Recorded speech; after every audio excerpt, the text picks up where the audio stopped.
Hi, folks. Steve Urban here, founder and CEO at Riderflex. We hope you enjoy today's podcast. And as a reminder, please subscribe to the Riderflex show for updates on new episodes. And by the way, if you haven't already, check out the book we recently launched, The Riderflex Guide, Inspiring and Hiring, available for purchase on Amazon. And now, a quick word from our sponsor. Try the #1 marketing platform for small business. Everything you need from design to marketing to CRM. Learn more at marketing360.com. Marketing 360. Fuel your brand.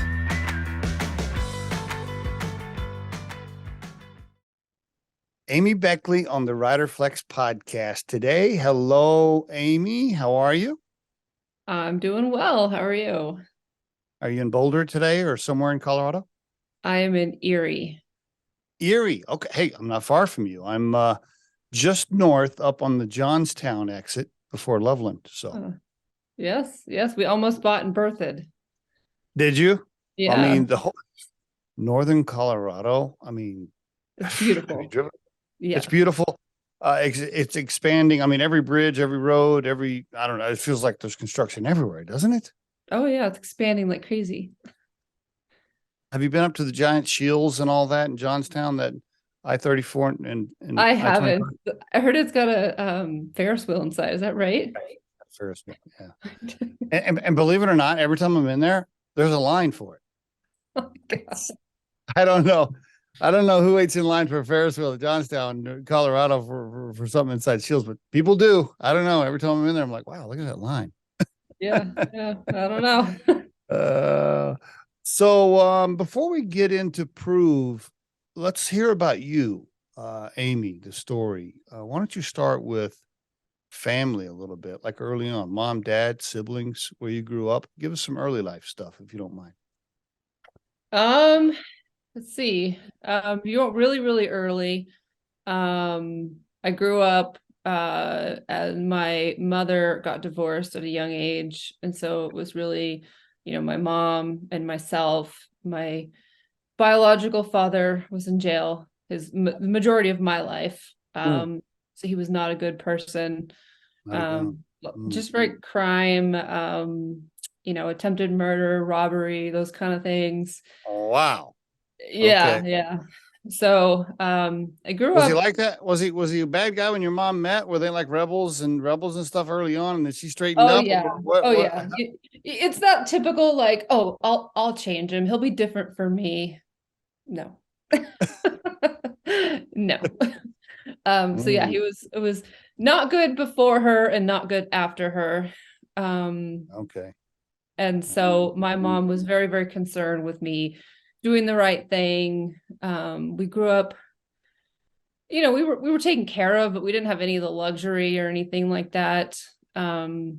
But I always wanted to do better. I always wanted to prove to her in a way that I was, not like my biological father, and, I could be successful.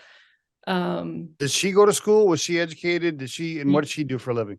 Yeah, so she was a social worker, and she took school in the spare time while she was raising her kids.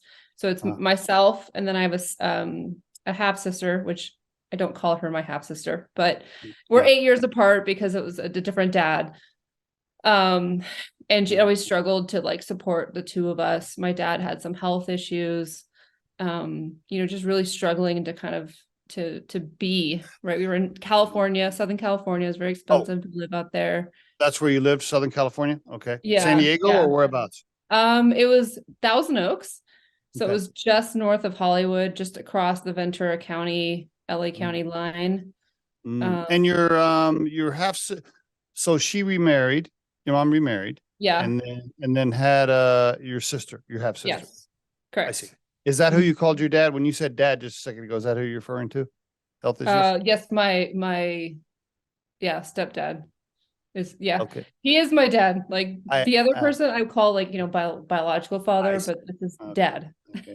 All right. Because he raised me. I mean, he came in my life at 4.5, and I was that really sassy, 8, 10-year-old who didn't want to sit behind him in the car, didn't want him to touch me. How dare you? And like now I'm like, man, I was such a B word. Like, I'm so bad to you. Did you I'm throw so out, sorry. did you throw out that you're not my real daddy and all the Oh, rest of that? yeah. Oh, absolutely. Oh, and that one made my mom really mad. Oh, Oh boy, I bet. Oh, are they still married? Your yeah. mom and dad? Yep. Are they? Yep. Oh, They're still married. Great people. I mean, she always raised me to do the right thing, to stick up for yourself, to, oh, she's just very, don't let people push you over, stand up for what you oh, deserve. good, I mean, good. like, for example, like even crazy things like going through the drive-through at McDonald's, Yeah. and you know that thing where they're like, hey, could you like pull forward because we're not quite ready? Yeah. No, I can't. Actually, I can't. I'm next in line and you're going to serve me next. I'm like, oh, Oh, that tells you everything you need to know about your mom's personality right there. that's right. That's right. Yeah. I mean, yeah, Wow. So she I was, have a lot wow. of that personality too, where it's Do like, you? no, Okay. that's not right. That's not fair. Like, Was absolutely your not. dad a softie then? Was he the softie and she was the hardcore? Or what was the mix there? Yeah. Yeah. Pretty much. Oh, Pretty is he? much. Okay. Okay. Yeah. Wow. Yeah. But yeah, I mean, they were good people. She, got her master's. She did social work. We would Great. spend our Thanksgiving doing meals for the homeless, and then we'd Oh, go have, family dinner with our family. pretty cool. What'd your Yeah, she dad worked. do? What did he do? He works in remediation. So like basically when you have a gas, like a gas station, and Mhm. then the gas station, after 10 years, it's just some of the fossil fuels leak into the ground. And so they have Mhm. to pump it all out. It's called remediation. And so Mm. he has a company that makes those machines to do that. But Oh, really his passion is in music. And oh, so, yeah, he was a music minister. He worked at Valor High School. Do you know that here in Colorado? yes, yes, yeah, yep. Yeah, so he was the music minister at Valor and helped them with their band program. He writes like jingles and songs for Christian churches. My mom worked at the Salvation Army a long time. Wow. Okay, your parents. Okay, Um, all right. Geez, how do you follow that? So your parents were the straight arrow, good people, religious, do the right thing, all of it, all of it. right, but they were music minister and a social worker in California, so they did not have very much money. Ah, And so we got to the graduating high school, going to college thing. They're like, we just can't pay for you. Like, we want the best, we just can't pay for you. good luck, Um, kid. Good luck. exactly. So I got loans, I got student loans, and I left. They're like, we can be your room and board, you can do community college for 2 years. And I was like, no, I will pay for it. I will get loans. Man, those student loans, they follow you forever. Ooh, isn't that the truth? My gosh, man, yeah, okay. It took me 10 years. How long did it take you? Well, it took me a while because I was just paying like the minimum, Yeah, me and too. then I got married and he was like, yeah, no, we need to get rid of these quick. And so he paid them off. I don't know. I mean, I would Uh, still be paying if it was just me. all right. Okay, so you go to now. Let me ask you this though, before we get into college, real quick. And you went to, let's see, where'd you graduate first? You went UCSD, so to, yeah, that's University right. of Yeah, yeah. California, San Diego. Okay. Yeah. Yeah. Yeah. So Um, there's an important piece too okay. before I All right. went to college Go was ahead. Go ahead. I was 16 and I was getting really bad headaches to the point where I was like passed out on the floor and I couldn't get up. And if I Oh, did, I would just vomit everywhere. oh, Um, and my local, it was a Kaiser, the local Kaiser, we had insurance. yeah. Hey, we probably just migraines, but he went that extra mile, got me an MRI. I went into the valley, which was, 30-40 minute drive, hooked up to the MRI, and they found a ginormous tumor What? causing circulation issues. Yeah, it was very rare. In your Um, brain, in your head somewhere? it was down on the brain stem. It was like I Wow. still actually have a hole to this day. But it Wow. was just on that brainstem, and it was like a big fist. It was basically just up against the brainstem, causing the fluid to just be disrupted. And then when that happened, it would cause me to vomit, to lose Wow. like my equilibrium, and then I would just be laying on the floor. Wow. Okay. Yeah. Holy cow. So at 16, you discovered you got a giant tumor. Great. Yeah. Wow. Yeah. So immediate brain surgery. They took it out. I spent a week in the ICU, came home, had a brain infection, had to go back in. Yeah, I know. Is this during your like sophomore, junior year? Like when is this? Yeah, junior year of high school. Hmm. Wow. Okay. You're supposed to be having fun. You're supposed to be going out on dates, partying with your friends. Meanwhile, you're like, I'm dying over here. Right. Wow. All right. Yeah. Exactly. Yeah, Woo, yeah. boy. But Mm. yeah, and so when I got back to school, I had a lot of grace from teachers and Okay. students. And, I remember going in and having to take my exams so I can get my final grades. And one of my history teachers was grading it. And he goes, okay, you can miss 5. And if you miss more than 5, you're going to get a B. I was like, okay. And so he started grading it and he goes, jink, dink, dink, dink, and then stopped. He goes, okay, you missed 4. Here you go. I'm like, you're not going to grade the rest? And he goes, you missed 4. Don't you want me to stop grading? That's nice. And it That's was good. cool. It A was lot of like, support. A lot of support. yeah, Yeah. like he knew I was a good kid. He knew I was trying, and he gave me that grace that I needed That's because nice. it was just a hard time in my life. Oh man. Were you a straight A student before that? Straight. I Oh mean, yeah, absolutely.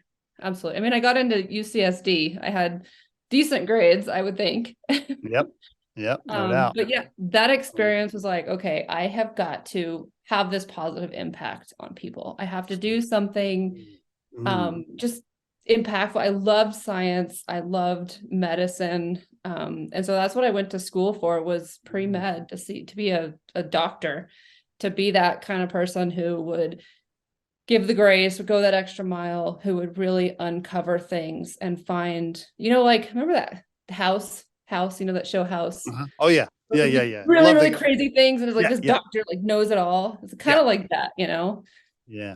I'm, I I'm got just you. So the tumor actually steered you towards a little bit what your career ended up being. Kind of. I mean, yeah. is Well, it, yeah. yeah, another story, right? So I am a rule follower. Okay. This is my claim in life, is that in order to be successful at whatever you're going to do, you must know the rules. If you don't know the rules, you will fail. For example, now that I have a 12-year-old son, he played a basketball game. I didn't realize the rules. His other team knew the rules and won. So like basketball at the end where they try to foul you to like get the. Yeah. And so it's like, I didn't know the rules. And so his team lost, but I thought they were cheating. But I'm like, oh, that was actually so smart that they played by rules and figured out, right? Like we watch football a lot, and you can see the same thing with like the rules on the football and like, penalty flags and like declining penalties and this and that. Like, and so the best, if it's a game, if it's life, if it's career, you got to know the rules or you Gotta know can't the rules. properly play the game. Yeah, totally. No, totally agree. So you went into UC San Diego with the mission of I'm going to be a doctor. Did you know what kind of doctor you wanted to be? Did you know, okay, or not? I thought, yeah, no, I didn't know exactly what I wanted to do. Actually, I thought I wanted to be in neuroscience. So the rules state that if you want to be a doctor, I mean, these are like general practices, is that you have to volunteer in a hospital. You have to have some kind of like medical experience. Maybe you volunteer in a lab, so some lab experience. You do X, Y, and Z extracurriculars, right? There's like, this is what's going to help you set yourself up to get through pre-med, to get into a med school, right? Like there's like things you should do. And so that's what I did. I got a EMT certification. Oh, So yeah, and that's like step 1 to becoming a paramedic. And so okay. basically you go in, you learn, learn how to do CPR, learn how to do the EAD machine, you learn all the different symptoms, because EMTs are like the first people that show up Yeah. at an emergency. So they have to know like this quick medicine. And then part of that was volunteering in ER. Oof. That's where my career path took a turn. I was in there and it was just like the volunteer, whatever, whatever everybody needs. And the doctor goes, "Hey, Amy, could you come in here? I need your help." Yeah, sure. He's like, "Here, hold this." And he's got this guy's arm and I'm holding it and he's got this finger and it's like just disgusting. And he's like, "Hold it really steady." And he starts putting this needle in there and you can tell on this man's face, he is in so much pain. And I had to just hold it there. I was like, "Oh my God, hurry up and be done because I'm going to pass out." I can't do it. Oh my gosh. That's a So turning point. That's a pivot point for Amy right there. Yeah. Yeah. I'm like, yeah, maybe surgery, maybe needles is not my thing. Okay. All right. And so luckily part of my path was also to volunteer or also to work in a lab and to kind of get that experience on the scientific side. All right. So I worked in San Diego at a small biotech company, learning how drugs worked. Okay. So I don't know if you remember, but there's a drug called thalidomide, and it was given to pregnant women for morning sickness. Okay. And it caused all kinds of birth defects. Oh, And so like the no, thalidomide babies would have like no arms and feet, just like one finger. It was really bad. It was really bad. This was like in the 50s, I think. Like if you talk to well, this is one of those multi-billion-dollar lawsuits that the pharmaceutical companies had to pay for. Yeah. So here's our team, I should say, was like, you know what, that thalidomide thing, damn, that was a good drug. It works so well, but it also had this really bad side effect. How do we figure out what it's doing and how so we can bring it back? Because it was a really good cancer drug. And so basically what we found was, and I'd say the collective we, because I was one little piece of the puzzle, was that it worked on the stem cell population. And so as long as you weren't pregnant and you didn't have a growing fetus in your body that had stem cells, it was a fantastic drug because it would attack the blood cancers and it would just stop it. And so we figured that out. And then now they have these like black box warnings where it's like, you must be on birth control, you must take pregnancy tests, you must not be pregnant. And then now they can safely prescribe it. Who made money off of that? The pharmaceutical company or the college? Who? Yeah. No. It was the pharmaceutical company I worked for. Yeah. Okay. All right. Very good. So now you're down the path of being a scientist, basically. You're like, okay, this is what I want to do for. This is what. Yeah. By the way, how are you living and surviving? Because you didn't have rich parents that paid for everything. So what do you like? You getting loans enough to pay for school plus a little extra cash, and then like working nights, or what? How are you living? That's exactly what I did. I got loans and I worked at the biotech lab, and then I worked at a coffee shop, a coffee bean and tea leaf. They don't have it out here in Colorado, but it's very popular in California. Well, they actually do. They have it in the third terminal C at DIA. Oh, okay. There's a coffee bean in the airport. But yeah, that's what I would do. I'd work at least 30 hours a week. I would also, so at UCSD, you'd pay by the tuition credit hour. You wouldn't pay per semester. Okay.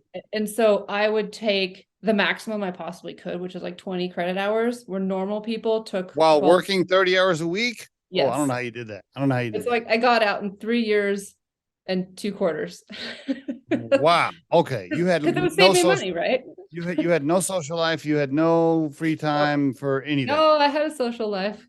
Oh, you did? You did? I did. Yeah. All right. I don't know how. Yeah. Well, I mean, so again, like you got to take the classes that you find interesting, and then they come easy, or they're like, I mean, I don't know, like OChem, I failed. Well, I didn't fail. I got a C. To me, that was failing. C is failing for Amy, for sure. Yeah. Now, was there any boyfriends, girlfriends, relationships, marriages, anything in here?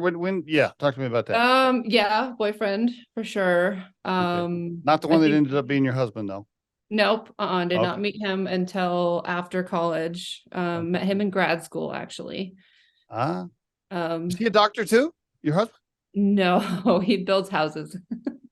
Okay. Okay, so I jumped ahead. I didn't mean to jump ahead to your husband. So, all right, so you're moving along in your career, and let's jump to you get married, and you want to have a family, And somehow then that's where this transition starts, right? To Proov. Walk me through the transition a little bit. Yeah. So I finished school. I was working in this biotech, and I said, you know what? I love this biotech stuff. I want to like do this the rest of my life. What do I do? And they're like, Okay. oh, you have to get a PhD for pharmacology. I'm like, okay, what's the good school? And they're like, well, Colorado Health Science Center is the best school for pharmacology. I'm like, great. So I call them up and I say, all right, I want to get into your school. What do I need? Again, you got to know the rules. We're going to play the game. She point blank told me you need to have whatever the GPA was, and you need to have 1,800 on your GRE, right? So that's like the test to get into grad school. So I went, I took it, and I got, guess what? 1,800 on it, like to the nose, right? And so I go, here you go. She goes, all right. And then, I got accepted. I came, did my schooling. Still on loans? Are you still on, like, how are you paying for it? Yeah. So PhD is a little bit different. They pay you. You are cheap labor to them. So basically a PhD is the first year or two, depending on the program, is all classes.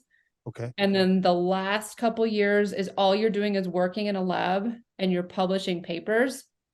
And so they'll pay you a stipend to go to school for that 4 years. I see. It was like just enough to cover rent. So like back in the day, I think this was early 2000, 2005, it was like $25,000 a year. I mean, it was, again, cheap labor, but it was enough that I could, afford a room and a house with like 6 other girls.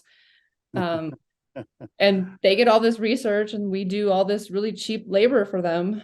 So it was a win-win. So yeah, I didn't have to pay for that, which was good. So got a PhD, got married, and decided how'd you meet your husband? At the gym. You said it at the gym. Yeah. At the gym.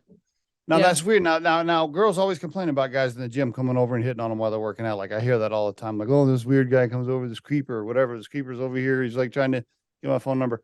Is that were you like, hey bro, don't leave me alone. I'm trying to work out. Or what? Well, he kind of did it in like a sly way. It was more like a flirting thing because we'd see each other all the time, and he would always make comments about like there's these old men that would come in and they'd wear these like skin tight yellow bike shorts and they'd be like lifting, and I'm like, oh my God. And he was just like, like making these like weird comments and faces, and it was just, he wasn't like, like outward, like, hey baby, like hitting on me. Yeah, I gotcha. He's throwing out, he's throwing the fishing lures out there to see if you're biting or not. He's exactly. Yeah, exactly. And so, we'd kind of like done that like in passing type of thing. And then one day he came over and he said, my job's changing, right? So he works in construction and his one site was closing. He's going to do another one. He's not going to come to that gym anymore. Can we exchange numbers kind of thing? Okay. That's a good line. It's a good line. All right. Very good. And it worked out. Yeah, it worked out. Yeah. Okay. So you got married. What's your husband's name? Jason. Okay. Jason. All right. And you're like, all right, this is a good guy. He's got his stuff together. He's a builder at the time. You're thinking, all right. And you told him, you're like, hey, by the way, I have like $400,000 worth of student debt and I'm going to be a doctor. It wasn't 400,000. It was only like 25,000. Oh, 25,000. That's cheap to get it. Well, yeah, because I got out in like 3 years and I worked 30 hours a week to like, okay. kind of, like, you did fine. Yeah. Okay. Yeah. Good job. Congratulations. And I had a house with 7 other girls and I only paid, like $200 in rent. You know how many PhD people I've met with only $25,000 worth of school debt? Like none. So North Carolina, how did you get there? Why North Carolina? I mean, I basically said, I have to do this postdoc, which if it was an MD, it would be like a residency. But like basically it's more training before you can actually have a job as a scientist. And so it's called a postdoc for a PhD. I was like, I have to do this. Here's the areas in the world where I can work and do this. And he said, let's get out of Colorado and out of the snow, find somewhere with no snow. And so we ended up in North Carolina. There was a division of the NIH down there. And I started working on stress hormone signaling and lived right outside of Raleigh, in the Raleigh-Durham area, which is beautiful, by the way. Could he build houses? What did he do? Did he just start building houses there or what? Yep. Oh, okay. All right. Yep. All right. Yep. Cool. All right. So you're moving along. Then what? So I said, okay, we are married and I'm starting my career. This, as a postdoc, I was making, better money. I wouldn't call it good money, but better money. We bought a house and we got a dog and we, had like a really good house in a nice neighborhood, with the extra rooms. Life is And normal. Life's moving along. All right. Yeah. yeah, Good. and I had told, to be 100% fair, I had told Jason before we got married, I want 2 kids. I told him that. I was like, if you don't want kids, Yeah. Tell me now. right. Um, Here, and so it was, back to your original speech. Here are the rules. I want to make sure you know the rules before we start.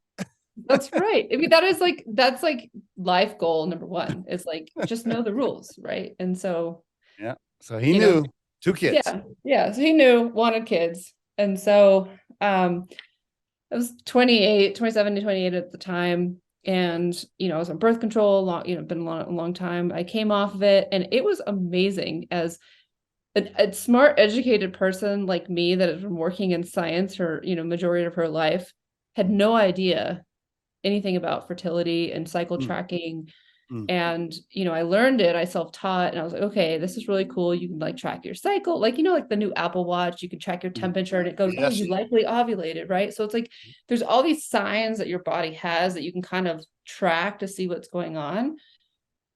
Well, I was doing that and I could tell there was an issue. I could tell this is, really? this is not normal. I'm like Googling this. This is not what this is supposed to look like. And then you go talk to the doctor and they're like, well, you're under 30 and you haven't been trying that long. It just takes time. And they would just brush me off as, oh, it's fine. And then on my birthday, got a positive pregnancy test. My birthday is at the end of April.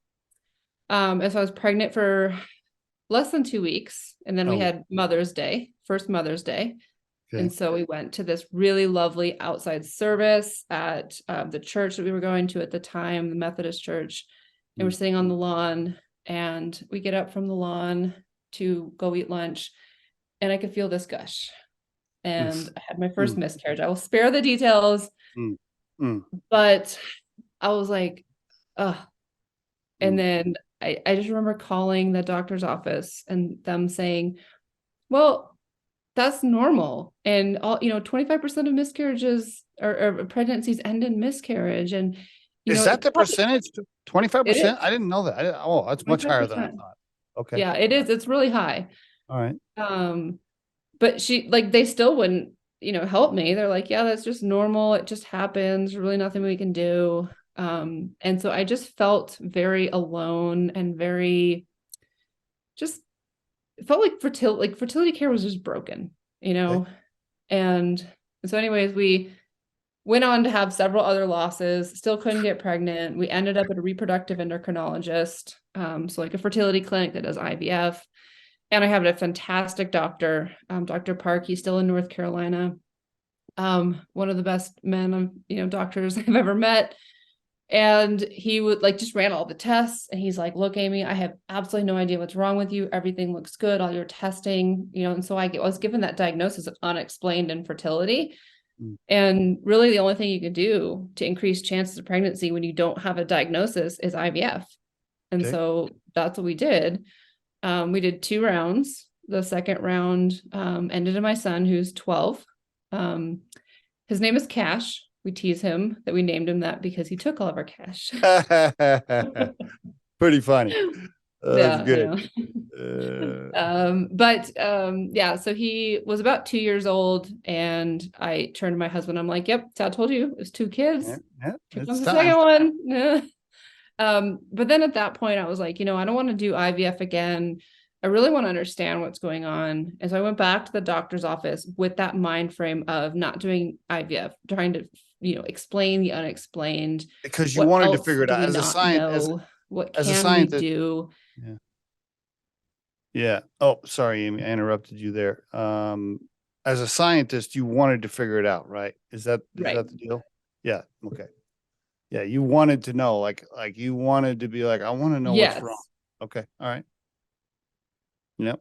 Yeah, exactly. Exactly. And so, through a series of conversations, I was like, well, it's not that I can't get pregnant, is I can't really hold this pregnancy. And so we talked about the hormones that happen during implantation and holding a pregnancy. And so part of IVF is you give yourself a hormone called progesterone. Okay. And Okay. it's a shot in the butt every day Mm, after mm. the transfer. And I said, I just don't think I'm making enough of this hormone. Can I have it, but outside of the context of IVF? And he said, sure, hasn't really been studied that much, but it's not going to be harmful. Okay. And that's what we did. And I got pregnant and I stayed pregnant and I have a 9-year-old daughter. And it was just What's her holy, name? like, Money? it was like, What's her holy name? crap, Money? that was it. That's all it What? took, was this like one prescription that's given to no, her name's Dylan. Okay. So it's funny because my son, after he was born, I got a tattoo, and it's like a money symbol, right? It's easy, it's money, right? Yeah. And it's on my left foot, and he happened to be left-handed. And so when I had Dylan, all my friends were teasing me. They're like, well, you have to figure out a name that can be transcribed into a symbol so you can put that on your right foot. And so I actually do have a tattoo for her. It's a little more convoluted. It's a D for Dylan, and then it's a wave because Dylan means of the water. And then it was a heartbeat because it's commemorating all the losses that I had to get to Oh, her. very nice. Yeah, very Yeah. cool. Very Yeah. cool. I And then didn't my know husband's like, see, you got 2 tattoos, 2 feet, no more kids. And I'm like, I told you I just wanted 2. We're done. that's. Like, I'm not going to change the rules on you. Amy, you skipped over the miscarriages pretty easy there. I've never been through one myself, obviously, but know lots of people that have, and I've seen, from at least from the outside looking in, I've seen the pain and the emotional wreck that can cause. I mean, that had to have shaped you in a lot of ways, right? Affected you in so many ways, I would think. Oh, absolutely. I mean, each one of them was very painful. My personality is to not fail, not to let anything affect me and cause me to fail. And I felt like a failure. I felt like, why couldn't I hold a pregnancy? It was so bad. Like, as a woman who just wants to be a mother and can't, it's Mm, you just like wall yourself off and you don't want to talk to people. It's just, I mean, like, it mm, affected our marriage, obviously. yeah. And he was trying to be as supportive he possibly could, and he would see how upset I was, and he would just be like, that's it, we're just not going to have kids. And that made it worse because he thought he was helping, but he wasn't helping. Mm, mm, um yes. but yeah, but like, I think it was just that I knew deep down in my heart that that wasn't the end for me, that wasn't my lot in life, that I could figure this out. And I just kept trying and I kept trying. And when I figured it out, and okay, it was just a hormone issue and my body wasn't producing enough and we could fix it, that's where it really opened up for me as like, this is a huge opportunity. Like, how dare doctors sit there and say it just happens and there's Mm, nothing we can do about it? 30% of miscarriages are preventable. 30%. wow. Wow. Yeah. It's like, why aren't we talking about this? It's like, Yeah. it's not, yeah. It's like, yes, most miscarriages are genetic. Sperm and egg don't get together and it just spontaneously, they call it aborts, but it's a miscarriage. But things like structural issues, undiagnosed STDs or infections, Okay. hormone issues, these are all things that if you knew what was going on, you could prevent it, you could fix it so that you didn't have to suffer through yet another loss. And so that's where it gave me that drive, that passion, where it was like, this is going to sound really bad. I had to have those losses. Like, I was the one that had those so that I could do something to fix it. Yeah. Right. I see it. Yeah. Yep. Because I was the scientific person, I was like trying to do something passionate and trying to change science. And then having that personal experience and living through the disaster that is fertility care, or was back in the day, to be like, this is broken and we need to fix it. We need to fix it now. So it's like, I feel very blessed. I got the family that I wanted. And this was the whole company and the whole product, everything that we do is about giving back and giving that ability to any couple that wants it. Right. There's so many people that don't live near clinics. They can't afford clinics. They don't want to pay for these fertility treatments, even if they have the money. And so it's finding better solutions. It's about being informed, having better conversations with doctors. That, we did everything just to, pay it forward. And when did you decide, was there like a moment where you sat down with your husband and you said, we're going to start a company? I'm going to start a company. I'm trying to help people and I'm trying to figure this out. Cause it sounds to me like it started with you just like, hey, I'm going to figure this out. I gotta figure out what's wrong here. And then I'm going to help people. But then at some point you were like, well, okay, well, hold on. Why don't we make this a company? How did that happen? Yeah. So every week, which coincides with my birthday at the end of April, is National Infertility Awareness Week. So it's like a national thing where they celebrate, infertility, and they show awareness, kind of like breast cancer month in October. Okay. And so it had come up and I basically said, hey, I was 1 in 8. This happened to me. This was my story. Here's my kids. I got through it. And from there was just like the flood of people because I posted on Facebook that like came in, they were like, I've been dealing with it too. What did you do? How did you do it? Right. And so I had all these friends that were suffering in silence as well. They were asking me what to do, for my advice. And I helped a handful of them get pregnant with just one-on-one advice. And then one of my good friends that was a chemist when I was a biologist at this company in San Diego, she also had to do IVF to get her son. And she called me up one day. She's like, Amy, we got to do something. Like, can you make a at-home progesterone test so people can measure their own levels?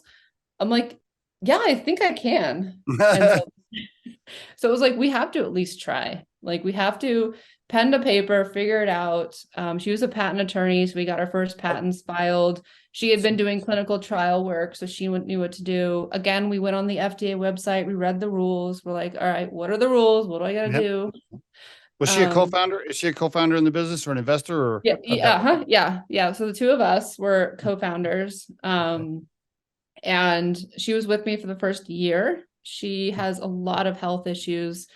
And so she basically exited the company. She's got at the time she had a 3-year-old son. He's now 7.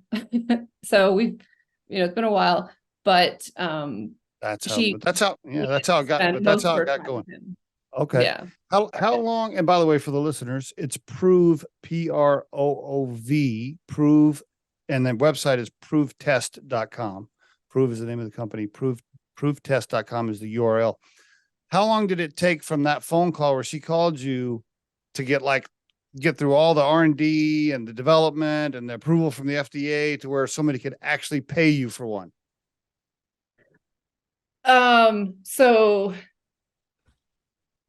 if I had taken that approach at life, I don't think I would have a company, because that is the typical timeline that you have to do.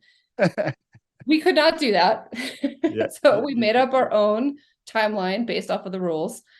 And so basically what we did is we bought a $50 logo off Upwork, and we ordered the reagents and had them sent to my house, and we did proof of concept in my basement.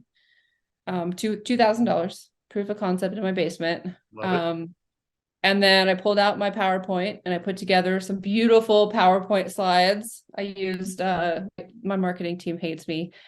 Comic Sans as the font of choice, which I now know is the worst thing you could possibly do.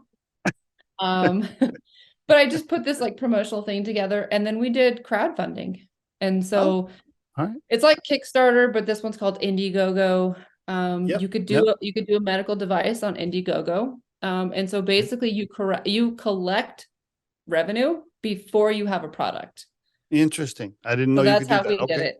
Very Yeah. good. So And of course, you it- directed your early followers on Facebook and stuff. You're like, hey, by the way, Indiegogo, I'm over here. Help. yeah. Yep. Gotcha.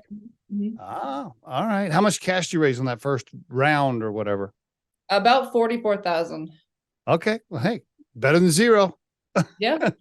Yeah. Yeah. So part of the rules on the FDA was you had to register and list, and you had to each product has their own classification and regulatory pathway. And so we Okay. emailed them, we're like, this is what we want to do. They're like, great, all you do is this. And so we have basically had check mark from the FDA. We had to get a manufacturer that checked all the boxes for the FDA. And so we launched a medical device in under 50,000. We did have to take a line of credit out. So that's another thing. Instead of taking a loan, you take a line of credit, and you only And have did the bank give you that line of credit versus against your house, against the personal guarantee? personal guarantee. Yes. Yeah. You mean they didn't look at you and go, "Ah, you're so cool, Amy, and this is a great product. We're just going to give you a line of credit." No. They're like, no. You personal You can guarantee. borrow which your basically- own money and pay interest on it if you'd like. Thank you, bank. I appreciate you. I always love it. I always love it when the bank says, hey, we'll loan you 500 grand if you have 500 grand in the bank. Yeah, I know. I'm like, Sorry, we got off track. Okay, so you get the line of credit. So a line of credit with the personal guarantee, the $45,000 raise on Indiegogo, the basement, I got it going. In what, like in less than 12 months, 6 months? What was this? so we had the idea to form the company in March of 16. And in May of 16, we had our successful campaign. We had raised 44,000. That's We fast. hired a manufacturer to do it, to do all the R&D, to actually put it in a product that could be sold, not, in the basement, in September of that year. And Okay. then we had our first product sold February 2017. Did you have to was there a second raise in there or anything from any outside investors to get no? Okay. Wow. Nope. And of course, now you're doing all this while working your full-time job Yes. with 2 kids. Yes. 2 kids at home, full-time job. Oh, let me do this work in the basement at night. So there was another piece of the story that we totally glossed over, and that I want to just point out. So yeah. got my PhD, did the postdoc, had my son. We decided we want to be closer because we were raising my son, and he wanted to be closer to grandma and grandpa. Oh. Moved to Kansas, which is where my husband's from. I got a job at Kansas State University, and I was a faculty position. And that's when I had Dylan, my daughter, and I figured all this stuff out. And I was faculty. And so as being faculty, you can get tuition credits. And so you can take one class at a time. And so I got my master's in business, one class at a time, raising I was pregnant during the beginning of it, into a newborn phase, at lunch, Wow. at nights, getting an MBA. And the entire time it was just, how do I learn business as a scientist to create a company? And so that? you want to know what you don't know, right? No, not a single person in the entire world is good at everything. They're just not. No. And so if you can surround yourself with people that fill in the gaps of things that you don't know, then you're going to be successful. If you can realize, I'm an expert in this, I need help in this and this, and you know what that looks like. Like, for example, I hate Excel sheets and financial statements. I just hate it, but I know we need it. And so I hire people to do it. Yeah. Right. But it's like, if you didn't know that you needed the financial statements, you didn't know what cash flow is, you didn't know what burn rate is, Yeah, you you have don't to know know. those terms, Yeah. you get yourself in trouble. Yep. Get yourself in trouble. Yep. Give us the size of the business today. I don't know how much you want to share, whether it's people, revenue, just a general sense of okay, where is it today? Have you had any more outside investors, and kind of what's the plan? Yeah. So we took in our first investment in 2018. Okay. It was an angel investor, and we Mhm. got a grant with the state of Colorado. Nice. And so that was about first, $1 million in of, non-crowdfunding funds. Went through a couple accelerator programs. It was based out of Cincinnati, and it was for underrepresented founders. Okay. And that one of the biggest kind of strategics in there was Procter and Gamble. Huh? And so we learned a lot on the consumer side, how to market, what they think about, how to talk about your product to consumers as like one of the largest consumer facing companies out there. Yeah. I mean, Yeah. I'm surprised they didn't offer you some money to buy the company right then. Yeah. Well, they should have, but they didn't. Okay. All right. So we raised $1 million, and then we had another round where we raised, we were going to raise another $1 million, and it was right around COVID time, Okay. and we were at home diagnostic, and they just wanted to give us more money. And we took it because we didn't know what was going to happen with COVID. Mhm. So we raised another $2 million there. And then last year we closed a Series A funding round of Congratulations. 9.7 million. All right, man. Series A, $9 million. Congratulations. Good for you. Yeah. And then we also have a few government grants. So we have an NSF grant for another R&D project that we're working on. And then we had a grant through the DoD, the Air Force, to increase. Yeah.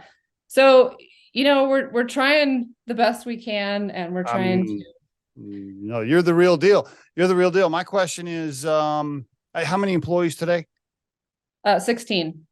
16, but your co-packer or whatever, your manufacturer, that's all outsourced. So your distribution and your manufacturing is outsourced. Those aren't employees, but it's outsourced, I guess. Correct. Yeah. Yeah. Do you outsource a lot of other functions, marketing, HR, anything else, or is that in-house? We outsource HR. We use what do they call it? EPO, EO, whatever they're called. Yeah. All of our manufacturing is outsourced. We have a contractor that helps with regulatory stuff. We do have certified quality systems now. We have an FDA clearance. We have many more products. We have a pipeline of like 12 or 13 products now. So we have to.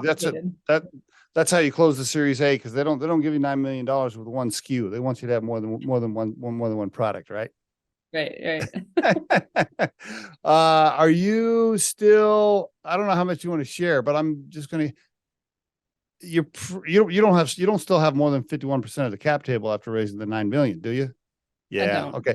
Was that the moment? Was the Series A closing? Was that the moment where you had to give up, where you lost the 51 or plus? Yeah. Yep. How did that, for the listeners? I get that question a lot with a lot of people visiting the podcast. Was that emotional for you? That moment where you're like, okay, we need the 9 million, but as soon as I do this, I'm technically not in control of the cap table. How was that for you? It was emotional, but it was something that you kind of have to make a choice where it's like, all right, do you want to steer the ship? Do you want to be the woman, the man in charge, and it's just you? You can only go so far, right? Yeah. If you take on this additional resource, it's not just money, but it's the connections, right? So it's a strategic person that invested in us. It's not just a friend down the street that just wants to give us money. It's a strategic person that can get us to the finish line. Yeah. And so my goal of this company from day one, and it's remained the same, is increasing access, increasing the ability for couples to access good healthcare and good resources. And so taking on additional funding was a way to do that.